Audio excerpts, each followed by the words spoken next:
الله الرحمن الرحيم الحمد لله رب العالمين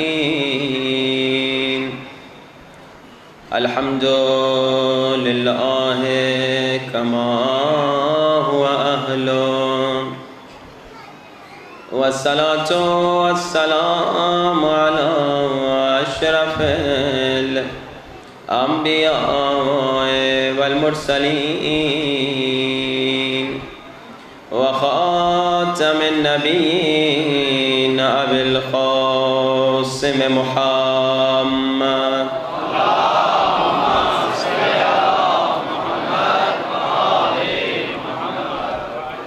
وعلى الطيبين الطاهرين المعصومين. دعائے سرکار امام زمانہ سب مل کے بلند آواز سے. الہی عظم البلاء وبرح الخفاء وانكشف الغطاء وانقطع الرجاء وضاقت الأرض ومنعت السماء وأنت المستعان وإليك المشتكى وعليك المعول في الشدة والرخاء. اللهم صل على محمد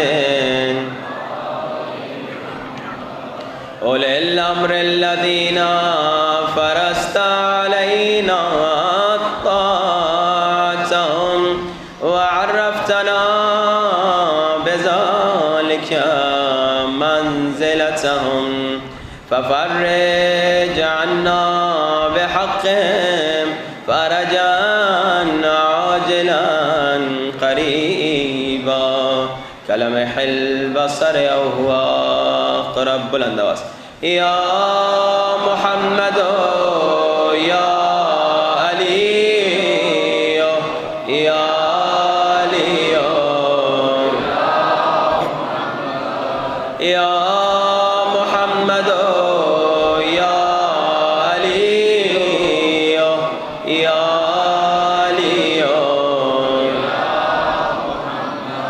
اكفياني فإنكما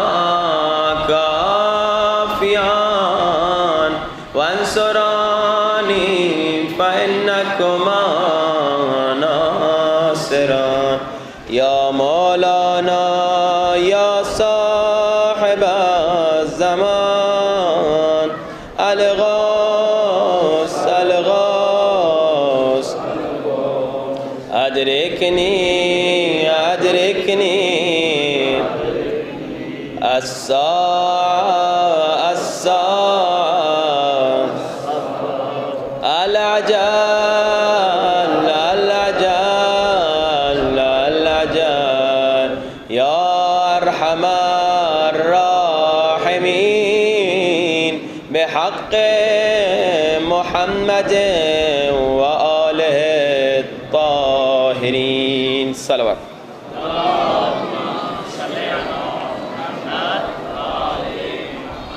وعجل فرجهم.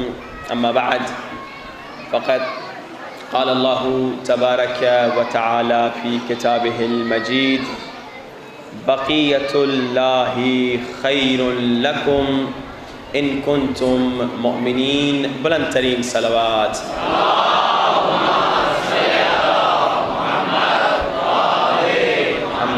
وعجل فرجهم. اذان واجب الاحترام مسلسل گفتگو ہو رہی ہے کہ بقیت اللہ کے وجود سے تمہیں فائدہ ملے گا اگر تم مومن بن جاؤ. اور مومن کون ہوتا ہے، مومن کسے کہا جاتا ہے؟ تو مسلسل پچھلے 7 دنوں سے گفتگو ہو رہی ہے کہ مومن وہ ہوتا ہے جس کا عقیدہ مضبوط ہوتا ہے. ہم اپنے عقائد کا دفاع کرتے آ رہے ہیں. وسیلے ہمارا عقیدہ ہے، اس کا دفاع کیا، وسیلے کا دفاع کیا. پھر ہم نے اس عظیم عقیدے کا دفاع کیا کہ ہم رسول کا بھی احترام کرتے ہیں اور ہر وہ چیز جس کی نسبت رسول سے ہو جائے اس کا بھی احترام کرتے ہیں۔ کل گفتگو یہاں پر پہنچی کہ رسول نور ہیں، یہ ہمارا عقیدہ ہے، رسول ہم جیسے بشر نہیں ہیں، اس عقیدے کا دفاع ہم نے کرنا شروع کیا کہ ہمارا عقیدہ ہے اہل سنت کا بھی شیعوں کا بھی کہ رسول نور ہیں، رسول ہم جیسے بشر نہیں۔ مگر کل آپ نے سنا بعض لوگ کہتے ہیں کہ نہیں رسول ہم جیسے ہیں، کچھ آپ نے کل آیات سنی۔ اب آئیے گفتگو کو اور آگے لے چلیں کہ رسول ہم جیسے نہیں، ہم رسول جیسے نہیں۔ اللہ تبارک و تعالی قرآن پاک میں کہتا ہے 33واں سورہ، اچھا اس کی 33ویں آیت تو بچے بچے کو یاد ہے، لیکن اسی کی 32ویں آیت، 33واں سورہ، سورہ احزاب، 32ویں آیت، اللہ رسول کی بیویوں کو کہہ رہا ہے کہ اے رسول کی بیویوں تم عام عورتوں کی طرح نہیں ہو، توجہات کا طالب ہوں، یا نساء النبی لستن، تم عام عورتوں کی طرح نہیں ہو۔ اچھا عزیزان محترم، جو رسول کے گھر میں آ جائے وہ دوسروں جیسی نہیں ہے تو خود رسول تم جیسا کیسا؟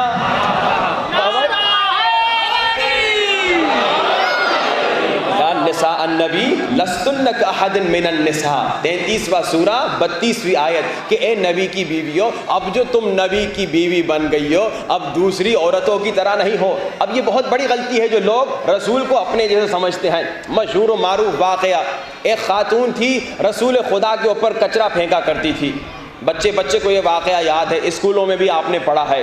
ایک مرتبہ وہ خاتون بیمار ہو گئی، اللہ کے رسول نے کہا یہ خاتون آج کیوں نہیں آئی؟ کہا یا رسول خدا بیمار ہو گئی ہے۔ اخلاق مہدوی یاد ہے نا، اللہ کے رسول اسی سے ملنے گئے ہیں جو رسول پہ کچرا پھینک رہی ہے۔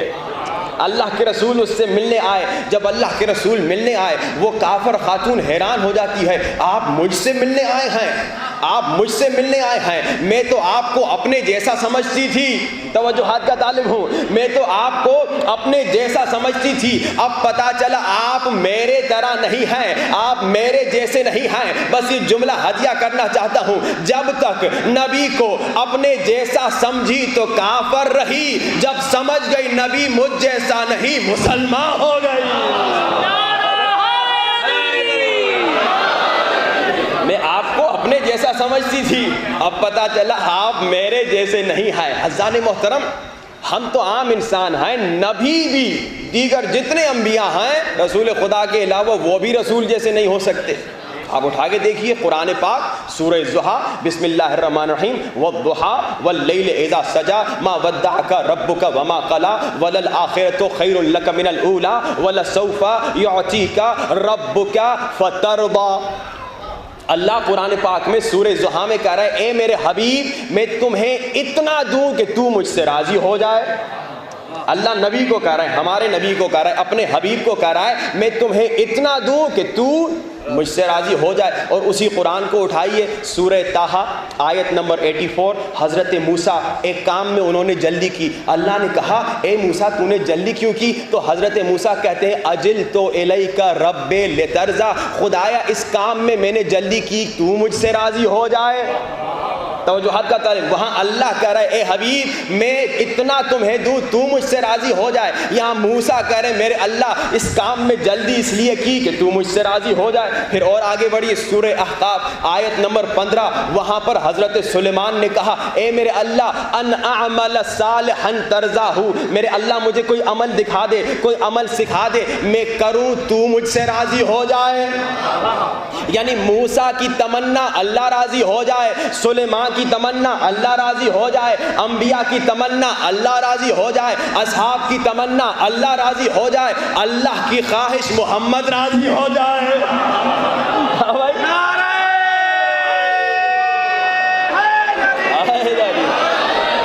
اللہ کی تمنا وَلَسَوْفَ يُعْطِيكَ رَبُّكَ فَتَرْضَىٰ، اتنا دوں کہ تو مجھ سے راضی ہو جائے۔ تو عزیزان محترم جب سارے انبیاء اور اصحاب رسول جیسے نہیں ہو سکتے تو کوئی عام انسان رسول جیسا کیسے؟ صلوات پڑھیے با آواز بلند، آل محمد۔ اور آگے بڑی ہے. ہم جواب دے رہے ہیں اس اعتراض کا کہ کہتے رسول ہم جیسے, ہم کہتے نہیں رسول ہم جیسے نہیں. اللہ کے رسول نے جب دین کی تبلیغ شروع کی سب سے پہلے کیا کیا؟ سورہ کوثر, بسم اللہ الرحمن الرحیم, انا اعطیناک الکوثر فصلی لربک وانحر ان شانئک ھو الابتر. اس کو لکھ کے خانہ کعبہ کی دیوار پہ لٹکا دیا. اچھا اس زمانے میں دستور تھا, بڑے بڑے شاعر آتے تھے, کوئی شعر جب لٹکایا جاتا تھا کعبۃ اللہ کی دیوار پر تو مقابلہ ہوتا تھا کہ بھائی اس سے بہتر شعر اگر بتا سکتے ہو, اگر سنا سکتے ہو, اگر لکھ سکتے ہو تو لے کر آ جاؤ. تو جو سب سے اچھا شعر ہوتا تھا وہ کعبے کی زینت بنتا تھا. اب کیا ہوا, جب اللہ کے رسول نے سورہ کوثر لکھ دی تو بڑے بڑے شاعر آ گئے, انہوں نے سمجھا یہ بھی کوئی شعر ہے. اب اس کی کوششیں ہو رہی ہیں کہ جناب اس شعر سے بہتر کوئی شعر آ جائے, سورہ کوثر سے بہتر کوئی شعر آ جائے. اب وہ سورہ کوثر کو شعر سمجھ رہے تھے, اب کوششوں پہ کوششیں ہو رہی ہیں, بڑے سے بڑے شاعر آ رہے ہیں کہ اس سے بہتر کوئی جملہ بن جائے, اس سے بہتر کوئی شعر بن جائے. کوششوں پہ کوششیں ہو رہی ہیں مگر کوئی کامیاب نہیں ہوا. یہاں تک کہ جو سب سے بڑا شاعر تھا وہ آ گیا. پوری کوششوں کے بعد اس نے نیچے لکھ دیا ما ھذا کلام البشر, یہ کسی بشر کا کلام نہیں لگ رہا. اب توجہات کا طالب ہو بھائی, کیوں تم نے کہا یہ بشر کا کلام نہیں لگ رہا؟ کیا قرآن اللہ کے رسول نے انگلش زبان میں لکھا تھا جو تمہیں سمجھ میں نہیں آیا؟ کیا قرآن فرینچ زبان میں یا جیپنیز میں لکھا تھا؟ بھائی قرآن سورہ کوثر انا اعطیناک الکوثر فصلی لربک وانحر ان شانئک ھو الابتر کس زبان میں تھا؟ اسی عربی میں تھا جو عربی تم بولتے تھے. توجہات کا طالب ہوں, اسی عربی, الفابیٹ بھی وہی تھے, وہی الف با تھا جو تمہارے عربی زبان میں الف با تھے, وہی عربی تھی, وہی الف با تھا. مگر تم کو کہنا پڑا کہ یہ ہم جیسا نہیں ہے, ہم میں سے ہے مگر ہم جیسا نہیں ہے کیونکہ اللہ نے بنایا ہے. اسی طرح جب اللہ اپنے نبی کو بناتا ہے تم میں سے ہوتا ہے مگر تم جیسا نہیں, تم میں سے ہوتا ہے. سورہ کوثر کوئی کسی اور زبان میں تو نہ تھی, عربی میں تھی. انا اعطیناک الکوثر, الفابیٹ وہی عربی کے تھے, مگر اس زمانے کے بڑے شاعر کو کہنا پڑا کہ یہ کلام بشر نہیں ہے کیونکہ اللہ نے بنا کے بھیجا تھا. وہی عربی ہے, تم میں سے ہے مگر تم جیسی نہیں ہے. رسول بھی تم میں سے ہیں مگر تم جیسے نہیں. اب یہاں پر بعض شیطانی فکر رکھنے والے لوگ آ جاتے ہیں, وہ کہتے ہیں اچھا مولانا صاحب نے تو بڑی زبردست بات کہہ دی, مولانا صاحب کہہ رہے ہیں رسول تم جیسے نہیں, تم رسول جیسے نہیں, تو رسول کی پیروی بھی نہیں کر سکتے. یہ بڑا شیطانی خیال ہے. اکثر لوگ آگے کہتے ہیں اچھا رسول ہم جیسے نہیں, ہم رسول جیسے نہیں, تو ہم رسول کی پیروی بھی نہیں کر سکتے. یہ بڑا شیطانی خیال ہے, یہ شیطانی فکر ہے. رسول جیسے تم نہیں ہو مگر رسول کی شبیہ تم بن سکتے ہو. کیا مطلب؟ ابھی آپ کو میں آسان مثال دے دوں. یہاں پہ آپ نے شبیہ بنائی ہے کس کی؟ بی بی معصومہ قم کی. یہ وہ نہیں ہے مگر اس کی شبیہ ہے. اسی طرح آپ رسول کی شبیہ بن سکتے ہیں رسول کی پیروی کر کر. علی کا عاشق مہدوی گھرانہ وہ ہے جو رسول کی پیروی کرتا ہے, جو رسول کی اطاعت کرتا ہے. اور رسول خدا نے کبھی کوئی ایسی چیز کا حکم دیا ہی نہیں جو ہم نہ کر سکیں. کبھی بھی آپ پوری تاریخ اٹھا کے دیکھ لیجئے, کہیں اللہ کے رسول نے ایسا حکم نہیں دیا جو ہم انسان نہ کر سکیں. وہی باتیں کی جو ہم کر سکتے ہیں. کیا کہا؟ جو میرے بیٹے مہدی کا انتظار کرے گا ان کا مقام احد اور بدر میں شہید ہونے والوں کے برابر ہوگا. کیا انتظار آپ نہیں کر سکتے؟ انتظار کر سکتے ہیں, یقیناً آپ انتظار کر سکتے ہیں. حقیقی انتظار, جیسے میں نے کہا, کوئی مشکل کام نہیں ہے. حقیقی انتظار امام زمانہ وہی ہے جو امام نے فرمایا. کل آپ نے حدیث سنی کہ ان کا امام غائب ہوگا. یہ اپنے امام کو نہیں دیکھیں گے ظاہراً, ان کا امام ظاہر نہیں ہوگا, غائب ہوگا, مگر یہ پھر بھی امام کی اطاعت میں نماز پڑھیں گے, مگر پھر بھی امام کی اطاعت میں گناہ سے دور ہوں گے, مگر پھر بھی امام کی اطاعت میں واجبات پر عمل کریں گے. اب سنیے, چوتھے سرکار امام زین العابدین علیہ السلام اپنے ایک صحابی ابو خالد کابلی کو بڑا پیارا جملہ کہتے ہیں. غور سے سنیے. چوتھے سرکار اپنے صحابی کابلی کو کہتے ہیں, سنو اے میرے صحابی, میرے بیٹے مہدی کے زمانے میں جو مومنین ہوں گے اگر ان میں 2 صفتیں ہوں وہ پچھلی ساری قوموں سے افضل ہوں گے۔ اچھا، پچھلی قومیں، پچھلی امتیں، اس میں وہ لوگ بھی ہیں جو رسول خدا کے زمانے میں تھے۔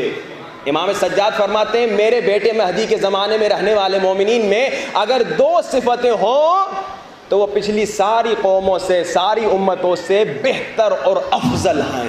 یہ 2 صفتیں کیا ہیں؟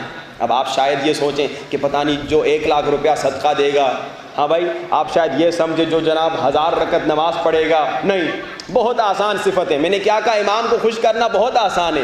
مولا نے فرمایا اگر اے کابلی سنو، میرے بیٹے مہدی کے زمانے میں رہنے والے مہدی کے عاشقوں میں اگر 2 صفتیں ہوں گی تو وہ پچھلی امتوں سے بہتر ہوں گے۔ کیا 2 صفتیں؟ فرمایا ایک صفت یہ، میرے بیٹے مہدی پر ایمان ہو، اور دوسری صفت حقیقت میں اس کا انتظار ہو۔ حقیقی انتظار آپ نے سنا، ایمان تو آپ سب کے دلوں میں ہے، اور آج صبح تو آپ لوگوں نے ثابت کر لیا کہ ماشاءاللہ ڈیرہ غازی خان کے مومنین پکے مومن ہیں۔ نیند کو چھوڑنا آسان کام نہیں ہے۔ میں نے کہا تھا نا کہ 5 بجے انشاءاللہ ہم دعائیں ندبہ رکھیں گے، اور دعا سے پہلے بڑی گفتگو ہوئی، 100 لوگ آئیں گے، 50 لوگ آئیں گے، کتنے لوگ آئیں گے۔ ہم بھی حیران ہو گئے، مینجمنٹ بھی حیران ہو گئی کہ 700 سے زیادہ لوگ آ گئے، بچوں کو بھی لے کر آ گئے، چھوٹے چھوٹے بچے بھی آ گئے، ماتم بھی ہوا، ماشاءاللہ پرسہ بھی ہوا، اور یہ آپ لوگوں نے آ کر بتا دیا مولا ہم آپ کے عاشق ہیں، نیند تو کیا ہم جان بھی دینے کو تیار ہیں۔ امام زمانہ علیہ السلام بلند تر صلوات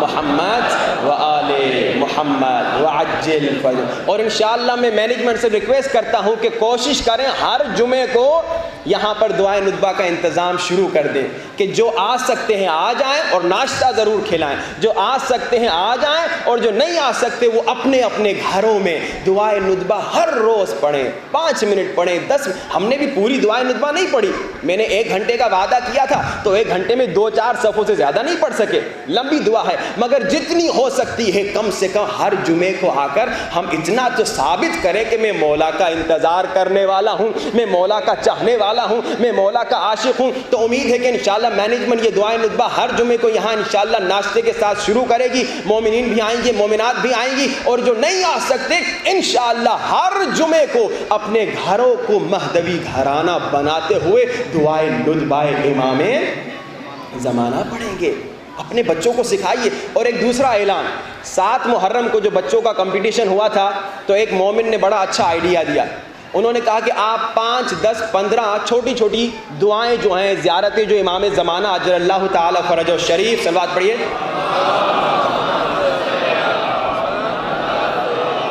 صلوات بہت ڈیلی ہے،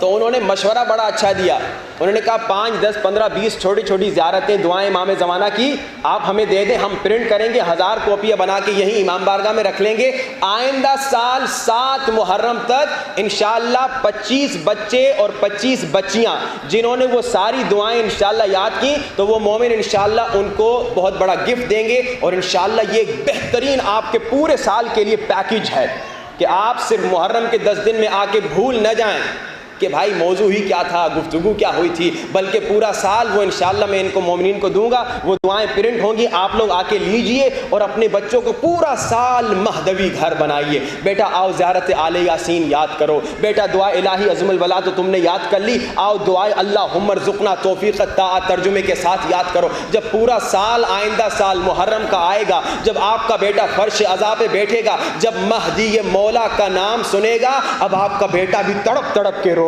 گا، کیونکہ پورا سال یہ امام کے ساتھ کنیکٹڈ ہے۔ انشاءاللہ وہ مومن کوشش کریں گے کہ 1000 کے قریب کاپی بنائیں گے، میں انشاءاللہ وہ ساری دعائیں چھوٹی چھوٹی زیارتیں انشاءاللہ ترجمے کے ساتھ ان کو دے دوں گا، اور وہ انشاءاللہ پرنٹ ہوگی، یہیں پر ہوں گی۔ جن کے بچے ہیں 25 انشاءاللہ بچے ونر ہوں، اور 25 بچیاں انشاءاللہ، یعنی 50 ہم چاہ رہے ہیں کہ آئندہ سال 7 محرم میں ونر بچے اور بچیاں ہوں جنہوں نے وہ ساری چھوٹی چھوٹی زیارتیں اور دعائیں یاد کی ہوں جو امام زمانہ کی ہیں۔ یہ ہے مہدوی گھرانہ۔ آئیے اپنے گھر کو مہدوی گھرانہ بنائیے. میرے لیے تو ماشاءاللہ ثابت ہو چکا ہے کہ ڈیرہ غازی خان کے مومنین بہت عظیم ہیں، بہت عظیم ہیں.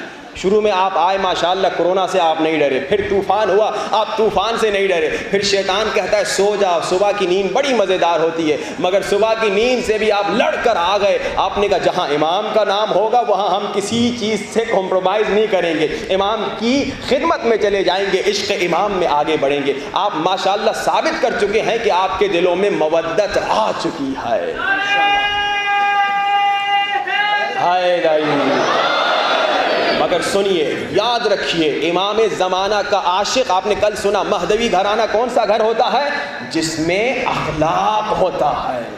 ایسا نہ ہو کہ آپ نمازیں پڑھ رہے ہیں، روزے رکھ رہے ہیں، ماشاءاللہ خمس دے رہے ہیں اور نعوذ باللہ آپ کا اخلاق گندا ہے. کل آپ نے سنا شیعہ کبھی گالی نہیں دیتا.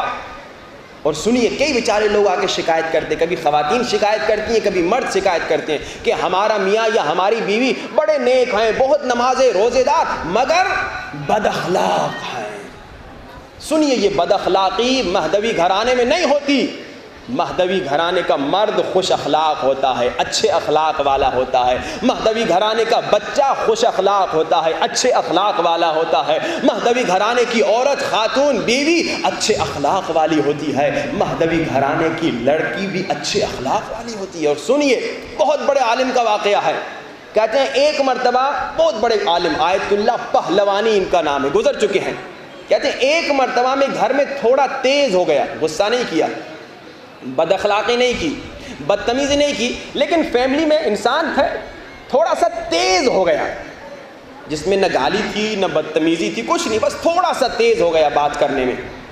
کہتے ہیں جیسے یہ غلطی میں نے کی، بہت بڑے عارف تھے، بہت بڑے عارف تھے.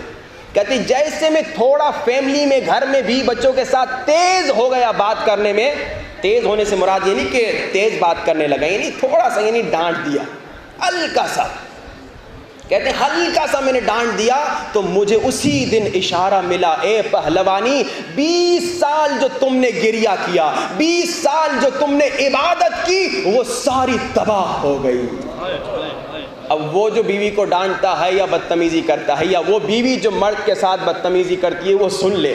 دیکھیے جیسے ثواب مفت میں مل رہا، آپ کو یاد ہے نا کہ اگر ایک خاتون اپنے میاں کو 1 گھونٹ پانی دے تو کتنا ثواب ملے گا؟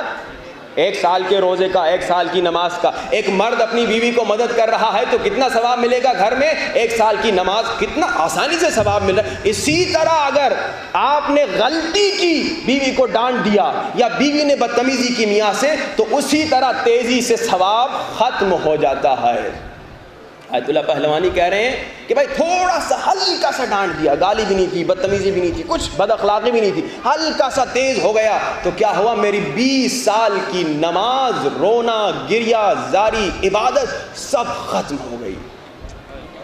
اب ایک تاریخی واقعہ بھی سن لیجئے. سعد ابن معاذ بہت بڑے صحابی تھے. یہ وہ صحابی تھے کہ جب یہ مسلمان ہوئے ان کے ساتھ پورا قبیلہ مسلمان ہو گیا. اتنے عظیم صحابی تھے.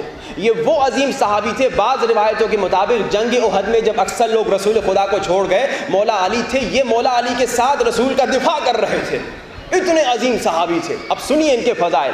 جب یہ ایک جنگ میں زخمی ہوتے، ان کی تیمارداری کے لیے رسول خدا مسلسل ان کے گھر آتے ہیں.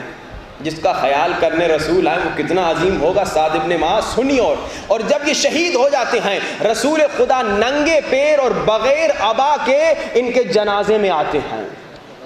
نہ صرف یہ، رسول خدا بار بار ان کے جنازے کو کاندھا دیتے ہیں، کبھی دائیں طرف کبھی بائیں طرف. نہ صرف یہ، جب جنازہ قبر کے قریب پہنچتا ہے، رسول خدا قبر میں جاتے ہیں، ان کا جنازہ لیتے ہیں، ان کو دفناتے ہیں. جب یہ ساری چیزیں نظر آئیں تو سعد ابن معاذ کی ماں کہتی ہے، مرحبا بیٹے، تو پکا جنتی ہے. رسول خدا فرماتے ہیں، تاریخ میں یہ واقعہ موجود ہے، رسول خدا فرماتے ہیں ایسا نہ کہو، ابھی ابھی تیرا بیٹا فشار قبر میں تڑپ رہا ہے. فشار قبر میں نے سنا ہے نا کہ اگر میاں بیوی سے بدتمیزی کرے یا بیوی میاں سے بدتمیزی کرے، اسے فشار قبر ہوگا، یعنی اس کی ہڈیاں چکنا چور ہو جائیں گی. تو ماں حیران، اصحاب حیران، لوگ حیران، یا رسول خدا اتنا عظیم صحابی، آپ اتنی ان کی خدمت کرنے جاتے تھے، آپ ان کی تیمارداری کرنے جاتے تھے، آپ ان کے جنازے میں بغیر چپل بغیر عبا کے آئے۔ اللہ کے رسول نے کہا میں بغیر چپل اس لیے آیا کہ ان کے جنازے میں کئی ہزار فرشتے آئے تھے۔ تو اصحاب اور حیران ہو گئے، یا رسول خدا ان کے جنازے میں کئی ہزار فرشتے آئے، پھر بھی آپ کہہ رہے ان کو فشار قبر ہوا؟ کہا ہاں یہ بہت عظیم صحابی تھے۔ کہا مگر ان میں ایک عیب تھا۔ کہا کیا عیب تھا؟ یہ اپنی بیوی کے ساتھ بد زبان تھے، بدتمیزی کرتے تھے، بد اخلاق، مارتے نہیں تھے، زبان سے برا بات کرتے تھے۔ اتنا بڑا صحابی، اتنا عظیم صحابی، رسول خود دفنا رہے ہیں، ہزاروں فرشتے ان کے جنازے میں آ رہے ہیں، کیونکہ اللہ جو ہے اپنے حقوق کو تو معاف کر سکتا ہے مگر حق الناس کو نہیں معاف کرتا۔ اگر آپ نے بیوی کے ساتھ بدتمیزی کی یا بیوی نے مرد کے ساتھ بدتمیزی کی، یہ حق الناس ہے، یہ لوگوں کا حق ہے۔ شہید کا جب پہلا قطرہ گرتا ہے نا، اللہ اس کے سارے گناہ معاف کر دیتا ہے مگر حق الناس نہیں۔ اگر کسی سے قرضہ لیا ہے، قرضہ نہیں دیا، وہ معاف نہیں ہوگا جب تک وہ شخص معاف نہ کرے۔ اگر کسی کے ساتھ بدتمیزی کی، وہ معاف نہیں ہوگا جب تک وہ شخص معاف نہ کرے۔ آئیے اپنے گھر کو مہدوی گھر بنائیں۔ مہدوی گھر کیسا ہوتا ہے؟ جس میں اخلاق ہوتا ہے۔ گھر سے اخلاق کی ٹریننگ بچوں کو دیجئے، بچیوں کو دیجئے۔ لیکن جیسے میں نے کہا افسوس کئی مرتبہ نظر آیا کہ بڑے دیندار لوگ ہوتے ہیں لیکن اپنے گھر کو، اپنی فیملی کو، اپنی بیوی بچوں کو اتنی تکلیف دیتے ہیں اخلاق گندے ہونے کی وجہ سے کہ وہ بچے، وہ بیوی تنگ آ جاتے ہیں، کہتے ہیں یہ آتا ہے تو گھر ہمارے لیے جیل بن جاتا ہے۔ کتنی بری بات ہے۔ اہل بیت سکھا رہے ہیں کہ تمہارا اخلاق اچھا ہو۔ رسول خدا کی حدیث یاد ہے کیا فرمایا؟ اللہ کے رسول نے فرمایا تم میں مجھ سے سب سے زیادہ قریب وہ ہے جس کا اخلاق اچھا ہو۔ کل والا واقعہ تو آپ کو یاد ہے نا کہ عالم دین کو اس نے منہ پہ تھوک دیا مگر انہوں نے بدتمیزی کا جواب بدتمیزی سے نہیں دیا۔ ایک واقعہ اور پھر مصائب کی طرف بڑھتے ہیں۔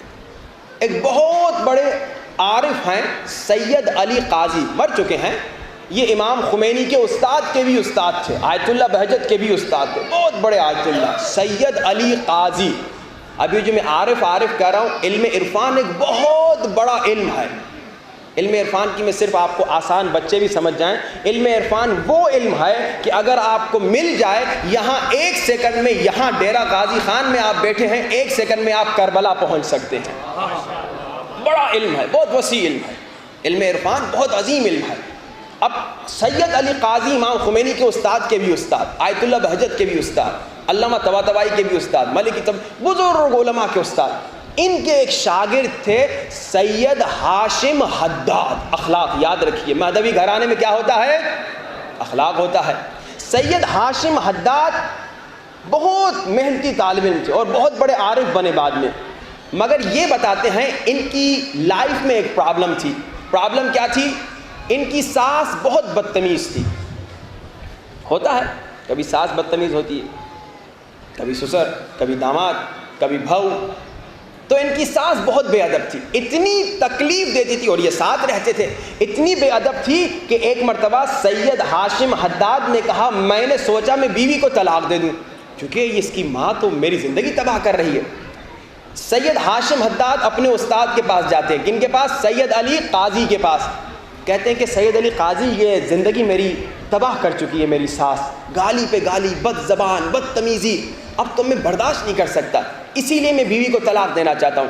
سید علی قاضی نے کہا نہیں، بیوی کو طلاق دینے کی اجازت نہیں، اور سنو اے سید ہاشم حداد، اگر تم چاہتے ہو اللہ کے قریب پہنچو، اسی ساس کے ذریعے تم اللہ سے جلدی قریب پہنچو گے۔ کیا میں نے کہا تھا؟ علامہ طباطبائی نے یہی جملہ کہا تھا نا کہ جب کوئی کہتا تھا کوئی نسخہ بتائیے علم عرفان سیکھوں، اللہ کے قریب پہنچوں، کیا کہتے تھے؟ شادی شدہ ہو یا نہیں، فیملی ہے یا نہیں۔ فیملی میں جب صبر کرو گے، اخلاق سے چلو گے تو تیزی سے اللہ کے قریب پہنچو گے۔ تو اب یہ سید ہاشم حداد کہتے ہیں میں نے کہا ٹھیک ہے، میں نے طلاق کا خیال ذہن سے نکال دیا، میں نے کہا اب صبر کروں گا، بیوی کو طلاق نہیں دوں، کیونکہ بیوی بڑی اچھی تھی، بس وہ ساس بدتمیز تھی۔ کہتے ہیں مگر ایک دن کیا ہوا، تھکا سخت گرمی میں واپس آیا، میری ساس صحن میں بیٹھی تھی، مجھے دیکھتے ہی گالیاں دینے لگی، کیونکہ میں غریب تھا، یہ مالدار تھے، تو کہتی تھی میں نے اپنی بیٹی کی زندگی تباہ کر دی۔ یہ بھی خیال کیجئے، یہ نہ سمجھیے اگر لڑکی والے مالدار ہیں اور لڑکے والے غریب ہیں تو آپ بہت اچھے ہو گئے، اور یہ بھی نہ سمجھیے لڑکے والے مالدار ہیں لڑکی والے غریب ہیں تو آپ اچھے ہو گئے۔ آپ کو میں نے کیا کہا؟ مال پر غرور کرنے والا انسان کس بات پہ غرور کر رہا ہے؟ مال پر۔ اگر تو مال پہ غرور کر رہا ہے، وہ حدیث یاد ہے نا کہ اگر تو اپنے مال پہ غرور کر رہا ہے کی مخلوقات کو کھلا کر دکھا۔ کبھی مال پہ غرور نہ کریں کہ بھائی ہم مالدار ہیں، یہ لڑکی جس کو ہم لے کر آئیں یہ غریب ہے۔ کبھی مال پہ غرور نہ کریں کہ یہ ہمارا داماد غریب ہے۔ پیسے کی وجہ سے کبھی کسی کو عزت نہ دیجیے۔ اور سنیے، اگر آپ نے کسی کو پیسے کی وجہ سے عزت دی کہ یہ مالدار ہے، یا اگر کسی کو آپ نے اس کے عہدے کی وجہ سے سلام کیا کہ بھائی یہ پرائم منسٹر ہیں، یہ فلاں عہدے دار ہیں، یہ فلاں بڑے آدمی ہیں، کسی کے پیسے کی وجہ سے، کسی کے مال کی وجہ سے، کسی کی شہرت کی وجہ سے، کسی کے مقام اور پاور کی وجہ سے اگر آپ نے کسی کو سلام کیا، وہیں آپ نے سلام کیا، وہیں اللہ آپ پہ لعنت نازل کرے گا۔ اگر سلام کرنا ہے اس لیے کیجئے کہ یہ نیک ہے، یہ متقی ہے، یہ شریف انسان ہے۔ لیکن ہمارے ماحول میں کیا ہے؟ مالدار کو جھک جھک کے سلام کرتے ہیں، کسی مشہور آدمی کو جھک جھک کے سلام کرتے ہیں، پاورفل آدمی کو جھک جھک کے سلام کرتے ہیں۔ نیک نمازی بیچارہ مسجد میں ہر نماز پہ آتا ہے لیکن کیونکہ غریب ہے اسے سلام بھی نہیں کرتے۔ یہ ہمارے ماحول میں بہت نظر آیا ہے۔ خیر، سید ہاشم حداد کہتے ہیں ہم غریب تھے، یہ لڑکی والے بہت مالدار تھے، تو میری ساس اتنی گالیاں دیتی ہے، اتنی گالیاں دیتی ہے، گرمی تھی، میں تھکا واپس آیا تھا، میں صبر کرتا گیا، مگر اس نے اب میری ماں کو گالیاں دینا شروع کر دی۔ یہاں پر بھی اکثر لوگ کہتے ہیں اب برداشت نہیں ہوتا، اس نے میری ماں کو گالی دی، اس نے میرے باپ کو گالی دی۔ تو میں اکثر یہ جملہ کہتا ہوں، ارے مومن، کیا تیری ماں، کیا تیرا باپ امام کے ماں باپ سے زیادہ ہیں؟ اکثر مومنین غصے میں آ جاتے ہیں، کہتے ہیں اس نے میری ماں کو گالی دی، اس نے میرے باپ کو گالی دی۔ تو کیا تیرا باپ مولا علی سے زیادہ ہے؟ کیا تیری ماں امام محمد باقر کی والدہ سے زیادہ ہے؟ ایک شخص آتا ہے امام محمد باقر علیہ السلام کی والدہ کو صلوات پڑھی آواز میں گالیاں دیتا ہے، بدتمیزی کرتا ہے، تہمت لگاتا ہے۔ امام کیا کہتے ہیں؟ امام اس شخص کو کہتے ہیں جو باتیں تو نے میری ماں کے متعلق کہیں نا، اگر وہ صحیح ہیں میں دعا کروں گا اللہ میری ماں کو معاف کر دے، اور اگر غلط ہے میں دعا کروں گا اللہ تمہیں معاف کر دے۔ یہ ہے مہدوی گھرانہ۔ کہتے اب اس نے جو میری ماں کو گالی دی، اب غصہ بہت آیا، لیکن اچانک مجھے سید علی قاضی استاد کی بات یاد آ گئی کہ اگر تمہیں اللہ کے قریب پہنچنا ہے یہی سانس تمہیں پہنچائے گی۔ کہتا ہے میں نے کنٹرول کیا، میں گھر سے نکل گیا۔ جیسے میں گھر سے نکلا، سید ہاشم حداد کہتے مجھے مکاشفہ ہوا، علم عرفان میں مکاشفہ ہوتا ہے۔ کہا میں نے کیا دیکھا؟ اچانک دو سید ہاشم حداد ہو گئے۔ ایک سید ہاشم حداد نورانی ہے جسے گالی نہیں لگ رہی، اور دوسرا ظلمانی ہے جو اس طرف جا رہا ہے، جو میرے بدن سے چلا گیا۔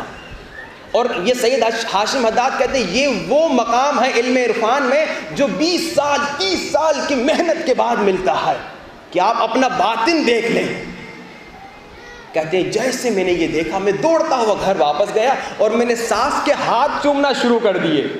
میں نے کہا ساس جتنی گالیاں دینی ہے دے دے، تو نے تو میرا 30 سال کا سفر ایک دن میں طے کروا دیا۔ اچھا کہتے ہیں کہ جب میں نے ساس کا ہاتھ چوما ساس بھی حیران ہو گئی کہ بھائی میں گالیاں دے رہی ہوں اور یہ کہہ رہا ہے تو نے تو بڑا احسان کیا۔ اور ساس کہتا ہے کہ اس کے بعد جب سے میں نے ساس کا ہاتھ چوما تو ساس بھی اچھی ہو گئی۔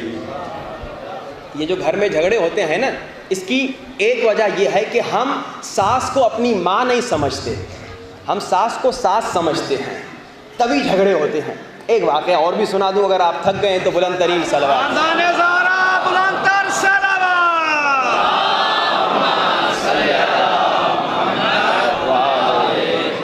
وعجل فرجہ۔ اکثر غلطی یہی ہوتی ہے، لڑکا لڑکی جب شادی ہوتی ہے ساس کو ماں سمجھیں، سسر کو باپ سمجھے تو جھگڑا نہیں ہوگا۔ اب ایک واقعہ سنیے اسی سید ہاشم حداد کے واقعے سے ملتا جلتا۔ ایک صاحب کی ساس بہت بدتمیز تھی، اتنی بدتمیز کہ اس نے کہا کہ اس ساس کو بس مار ہی دینا ہے۔ حکیم کے پاس گیا، کہا حکیم صاحب ایک زہر دو مجھے میں اپنی ساس کو دینا چاہتا ہوں کیونکہ اس نے میری زندگی تباہ کر رکھی ہے۔ حکیم نے کہا مسئلہ کیا ہے؟ کہا جب بھی گھر میں آتا ہوں ساس بدتمیزی کرتی ہے، گالیاں دیتی ہے۔ تو حکیم نے کہا ٹھیک ہے میں تمہیں ایک زہر دیتا ہوں، مگر یہ زہر فوراً اثر نہیں کرے گا، یہ 40 دن کے بعد اثر کرے گا۔ اب تم ہر روز تھوڑا تھوڑا یہ اپنی ساس کو کھلاتے رہنا، لیکن تاکہ تم پر شک نہ ہو ایک کام کرنا، تم جب سے یہ زہر دینا اپنی ساس کو شروع کرو نا، اپنی ساس سے پیار سے بات کرو، اس کو زور دو، اس کے سر پہ مالش کرو، جیسے اپنی ماں کی خدمت کرتے ہو نا ویسے اپنی ساس کی خدمت کرو، تاکہ جب وہ مر جائے کوئی یہ نہ کہے کہ تو نے قتل کر دیا۔ اب یہ داماد زہر لے کے آتا ہے، ہر روز اپنی ساس کو زہر کھلاتا ہے اور خدمت کرتا ہے، سر پہ زور دیتا ہے، مالش کر، بالکل جیسے ماں کی خدمت کرتا تھا ویسے اپنی ساس کی خدمت کرتا ہے، یعنی بیٹا بن گیا اس کے لیے۔ ایک ہفتہ 10 دن کے بعد ساس بدتمیزی کرتی تھی، ساس نے دیکھا یہ تو بڑا اچھا ہو گیا، یہ تو میری خدمت کر رہا ہے، بیٹوں سے زیادہ میری خدمت کر رہا ہے۔ ساس کا بھی اخلاق بدل گیا، ساس بھی اب ماں والا پیار دینے لگی۔ کچھ دنوں کے بعد اس کو عجیب لگا کہ اتنی بیچاری میری ساس اچھی ہو گئی ہے اور میں اسی کو زہر دے کے مار رہا ہوں۔ حکیم کے پاس واپس گیا، کہا حکیم صاحب کوئی نسخہ دیجئے، میں ساس کو مارنا نہیں چاہتا، یہ جو 15 دن میں نے زہر دیا ہے کوئی نسخہ دیجئے زہر کا اثر ختم ہو جائے۔ حکیم صاحب نے کہا میں نے زہر کہاں دیا تھا، وہ تو گلوکوز دیا تھا تمہیں، میں نے سمجھ لیا تمہارے گھر میں مسئلہ کیا ہے، میں سمجھ گیا کہ تمہارے گھر میں مسئلہ یہ ہے تم ساس کو ماں نہیں سمجھ رہے اور ساس تمہیں بیٹا نہیں سمجھ رہی، اسی لیے میں نے کہا تمہیں گلوکوز دیتا ہوں، تو جا کے روز کھلاتا رہ اور خدمت کرتا رہ۔ جب تو نے ساس کی خدمت کی تو اسے بیٹا نظر آیا اور تمہیں ماں نظر آ گئی، تو تمہاری زندگی کا پرابلم ختم ہو گیا۔ پرابلمز آتے کب ہیں؟ جب آپ ماں نہیں سمجھتے ساس کو۔ آئیے مہدوی گھر بنے، مہدوی گھرانہ وہ ہے جس میں ساس کا احترام واجب ہے، سسر کا احترام واجب ہے، اسی طرح بہو پر ظلم کرنا بھی حرام ہے۔ اگر کوئی شخص اپنی بہو پہ ظلم کرتا ہے بہت بڑا گناہ کرتا ہے، اگر سسر بدتمیزی کرتی ہے اپنے بیٹے کی بیوی کے ساتھ تو بہت بڑا گناہ کر رہی ہے۔ مہدوی گھرانے میں ایسا نہیں ہوتا، مہدوی گھرانہ اخلاق پر چلتا ہے۔ آئیے کوشش کریں اپنے اخلاق کو بڑھائیں۔ جیسے میں نے کہا ماشاءاللہ آپ لوگ بہت پکے مومن ہیں، مگر ایمان اور پکا کیجئے۔ پکا ایمان کیسے ہوگا؟ اخلاق کے ساتھ۔ اور جب ہم با اخلاق ہو جائیں اور جب ہم خوش اخلاق ہو جائیں امام زمانہ بھی خوش ہوں گے۔ آئیے امام زمانہ کو خوش کریں، امام زمانہ کو راضی کریں، اور آج کی مجلس میں امام زمانہ کو بلائیں۔ امام زمانہ کب مجلس میں آتے ہیں؟ ویسے تو ہر روز یقیناً آتے ہیں، مگر امام فرماتے ہیں جب 2 مصائب پڑھے جائیں، جب میری پھوپھی زینب کے مصائب پڑھے جائیں اور جب میرے چچا عباس کے مصائب پڑھے جائیں میں وہاں ضرور آتا ہوں۔ آج حضرت عباس کے مصائب پڑھنے ہیں، باب الحوائج کے، اور باب الحوائج حضرت عباس سے مدد مانگنے کا خود امام زمانہ حکم دے رہے ہیں۔ ایک عالم دین کا واقعہ ہے، وہ کہتے ہیں مسجد جمکران میں رو رو کے دعا مانگ رہا تھا، رو رو کے دعا مانگ رہا تھا، مولا میری دعا قبول ہو جائے، مولا دعا قبول ہو جائے، مگر دعا قبول نہیں ہو رہی تھی۔ کہتا ہے اچانک میں نے کہا امام زمانہ اگر آپ میری دعا قبول نہیں کریں گے تو کیا اچھی بات ہے میں آپ کے چچا عباس سے دعا مانگوں؟ آپ میرے امام زمانہ ہیں تو کیا اچھی بات ہے کہ آپ کے ہوتے ہوئے میں آپ کے چچا عباس سے دعا مانگوں؟ آپ ناراض نہیں ہو جائیں گے تو جلدی میری دعا قبول کیجئے۔ یہ عالم کہتے ہیں اتنا کہنا تھا، میں رات کو جب سوتا ہوں مجھے امام کی زیارت ہوتی ہے، امام کی زیارت ہوتی ہے، امام کہتے ہیں ہم ناراض تو نہیں ہوں گے بلکہ میں امام زمانہ تمہیں کہتا ہوں جب بھی مشکل میں گرفتار ہو جاؤ میرے چچا عباس سے مدد مانگو۔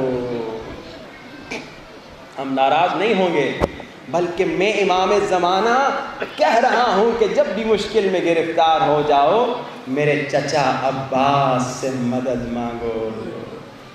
یا کاشف الکرب عن وجہ الحسین اکشف کربی بحق اخیک الحسین۔ بڑی سے بڑی مشکل ہو اس ذکر کو 133 مرتبہ پڑھیے، دیکھیے کیسے مشکل ٹلتی ہے۔ کیا مطلب؟ یا کاشف الکرب عن وجہ الحسین اے حسین کے دل کا سکون، اکشف کر بھی میری مصیبت کو دور کر دے، بحق اخیک الحسین، تجھے تیرے بھائی حسین کا واسطہ۔ آج کوئی گھٹ گھٹ کے نہ روئے انشاءاللہ، آج امام زمانہ کو بلانا ہے۔ آنکھوں کو بند کیجئے، سینوں پہ ہاتھ رکھیے، سب مل کے السلام علی الحسین وعلی علی ابن الحسین وعلی اولاد الحسین وعلی اصحاب الحسین۔ بلند آواز سے السلام علی الحسین وعلی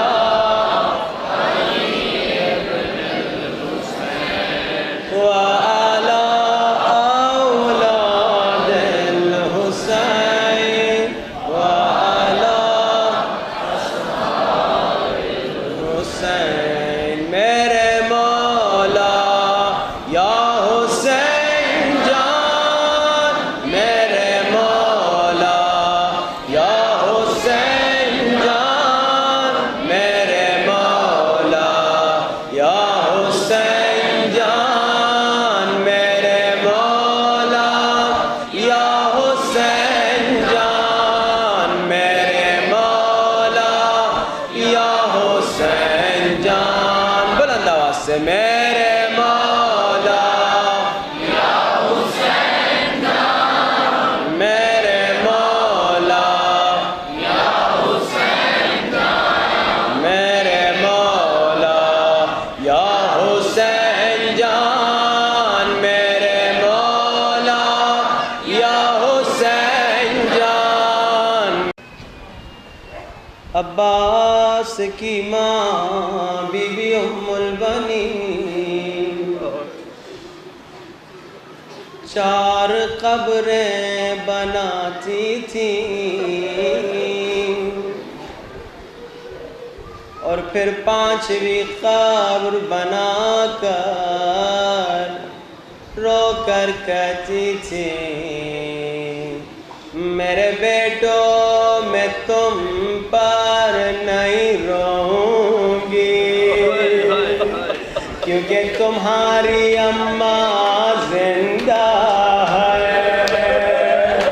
میرے بیٹوں میں حسین پر رہوں گی، جس کی اماں دنیا میں نہیں ہے۔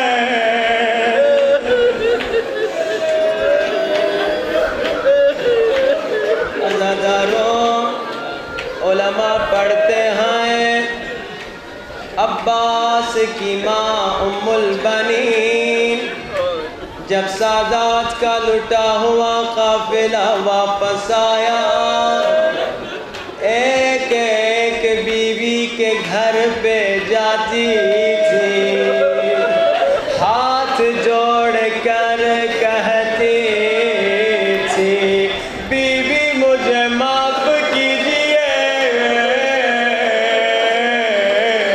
بیوی اگر عباس کے بازو سلامت ہوتے، بیوی آپ کی چادر چھینی نہیں جاتی۔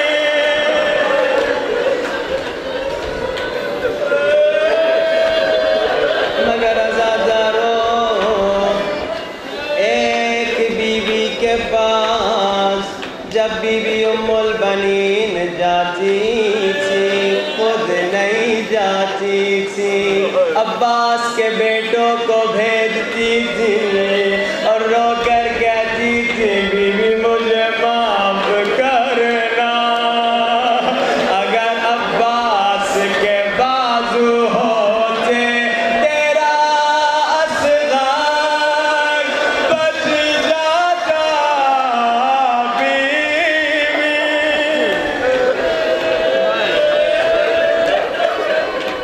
اسی لیے تو عزاداروں بعد رو رو کے کہتی ہیں عباس میرے بیٹے مجھے یقین نہیں آتا تیرے بازو کٹے ہوں گے مگر عباس جب سنتی ہوں سکینہ نے تماچے کھائے یقین کرتی ہوں عباس کے بازو اور سلامت نہیں تھے عباس میرے بیٹے مجھے یقین نہیں آتا تیرے بازو کٹے ہوں گے مگر عباس جب سنتی ہوں علی کی بیٹیوں کو دربار میں لے گئے یقین کرتی ہوں عباس تیرے بازو نہیں تھے تبھی زینب کے ہاتھوں میں رسیاں پہنائی گئی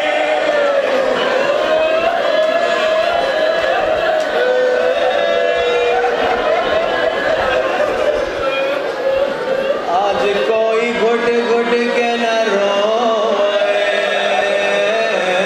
کیسے روئے امام فرماتے ہیں میرے دادا حسین کے مصائب میں ایسے رو جیسے کوئی بوڑھی ماں جوان بیٹے کی لاش پہ ہائے بیٹا کر کے روتی ہے ویسے غم حسین میں رو عزادار عاشور کا دن آیا عباس علمدار اجازت لینے آئے ہیں مگر حسین نے اجازت نہیں دی عزاداروں ایک ایک کر کے شہزادے شہید ہو رہے ہیں عباس کا دل تڑپ رہا ہے مولا اجازت دیجیے نا مگر اجازت نہیں ملی عباس خیمے کی طرف جا رہے ہیں عباس کو راستے میں ننھی بچی ملی ہاتھ میں مشکیزہ ہے چچا جان بچے پیاسے ہیں میرے پاس آئے ہیں کہہ رہے ہیں اپنے چچا سے پانی تو منگا دے چچا میں نے بچوں کو کہا بچوں نہ گھبراؤ میرا چچا پانی لے کر آئے گا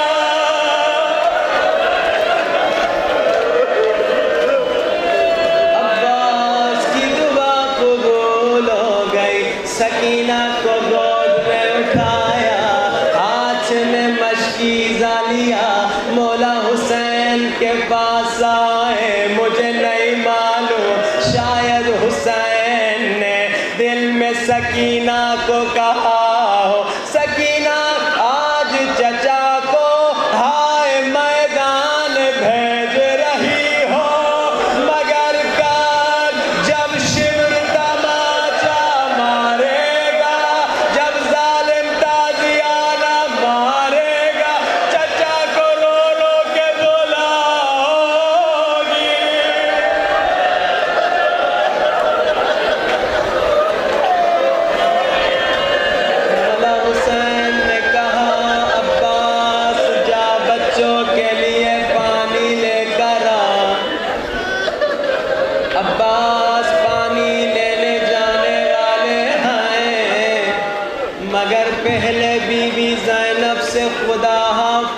کرنے آئے ہیں، بی بی زینب کے خیمے میں آئے، بی بی زینب کو کہا آقا زادی خدا حافظ، بی بی زینب نے کہا عباس میں تمہیں روکنا نہیں چاہتی مگر تھوڑی دیر کے لیے بیٹھ جا، کچھ کہنا چاہتی ہو۔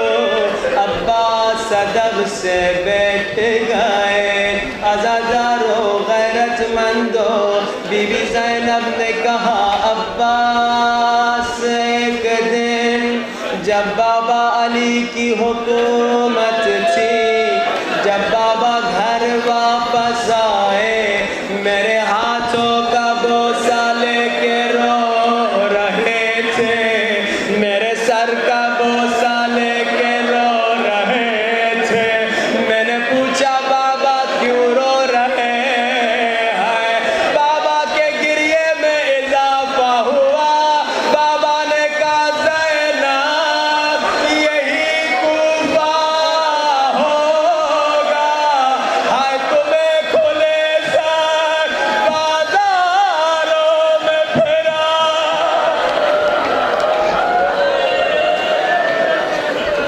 عباس میں نے کہا بابا آپ امام ہیں، جو کہتے ہیں وہ حق ہے، مگر بابا دنیا کا دستور ہے جس بہن کا ایک بھی بھائی ہو کوئی اس کا نام نہیں لیتا۔ بابا اللہ نے مجھے 18 بھائی دیے ہیں، اللہ نے مجھے حسن و حسین دیے ہیں، اللہ نے مجھے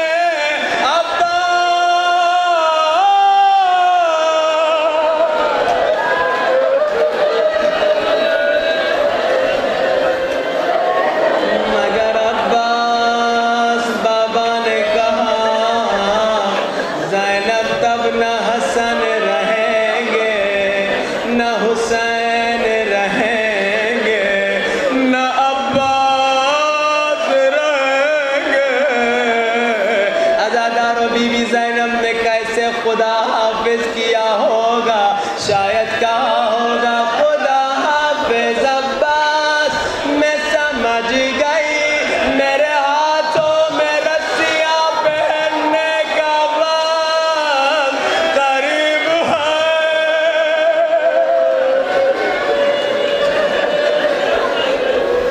اب حضرت عباس ننھے ننھے بچوں کے پاس آئے، عزادارو علماء پڑھتے ہیں حضرت عباس نے کہا بچوں میں 3 مرتبہ تکبیر کہوں گا، میں 3 مرتبہ اللہ اکبر کی آواز بلند کروں گا، پہلی تکبیر جب میں چلوں گا، دوسری تکبیر جب مشک میں پانی بھروں گا، سکینہ جب تیسری تکبیر سننا، یقین کر لینا اصغر کی پیاس بجھ جائے گی۔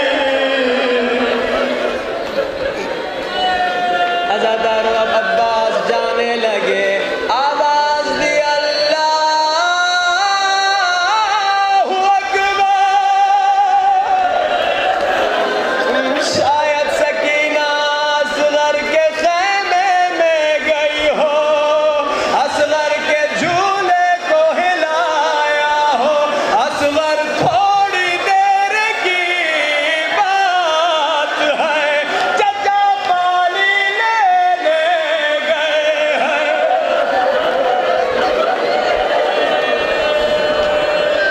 عزادارو اب حضرت عباس نہر کے کنارے پہنچے، آپ جب پانی میں دیکھتے ہیں آپ کو اپنا چہرہ نظر آتا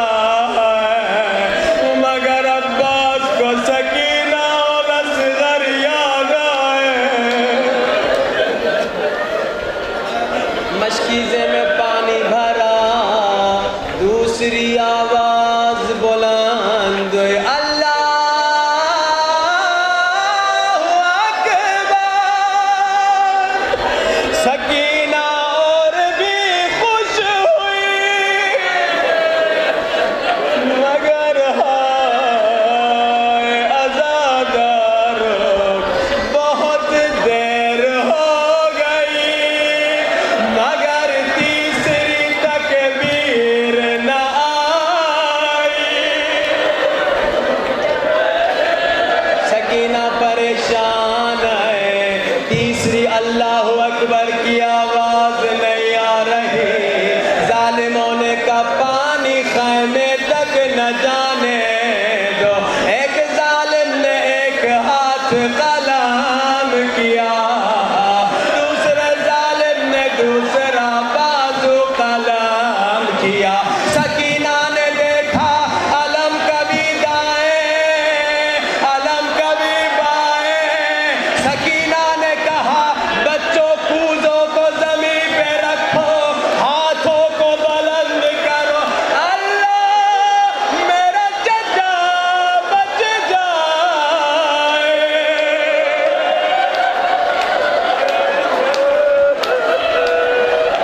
مگر ہائے سکینہ نے دیکھ علم گر گیا، حسین نے کہا زینب میری کمر ٹوٹ گئی۔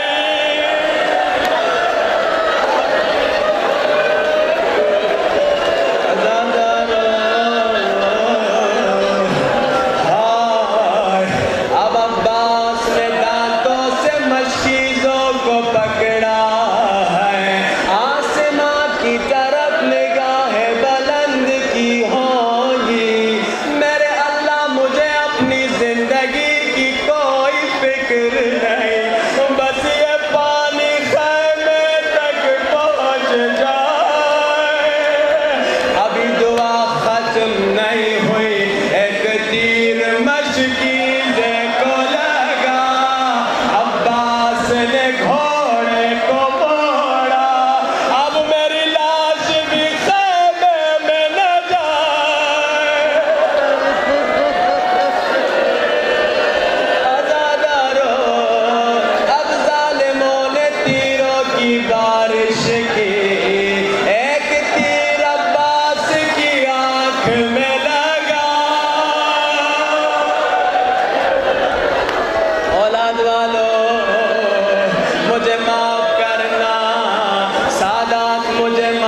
عاشق امام زمانہ بنا میرے اللہ ہمیں امام زمانہ کی زیارت نصیب فرما میرے اللہ ہمارے گھرانے کو مہدوی گھر بنا میرے اللہ میرے بچوں ہمارے بچوں کو عاشق امام زمانہ بنا اپنے مرحومین کو یاد کیجئے ہمارے مرحومین کے لیے قانیان مجلس کے مرحومین کے لیے حاضرین مجلس کے مرحومین کے لیے ایک مرتبہ سورۃ الفاتحہ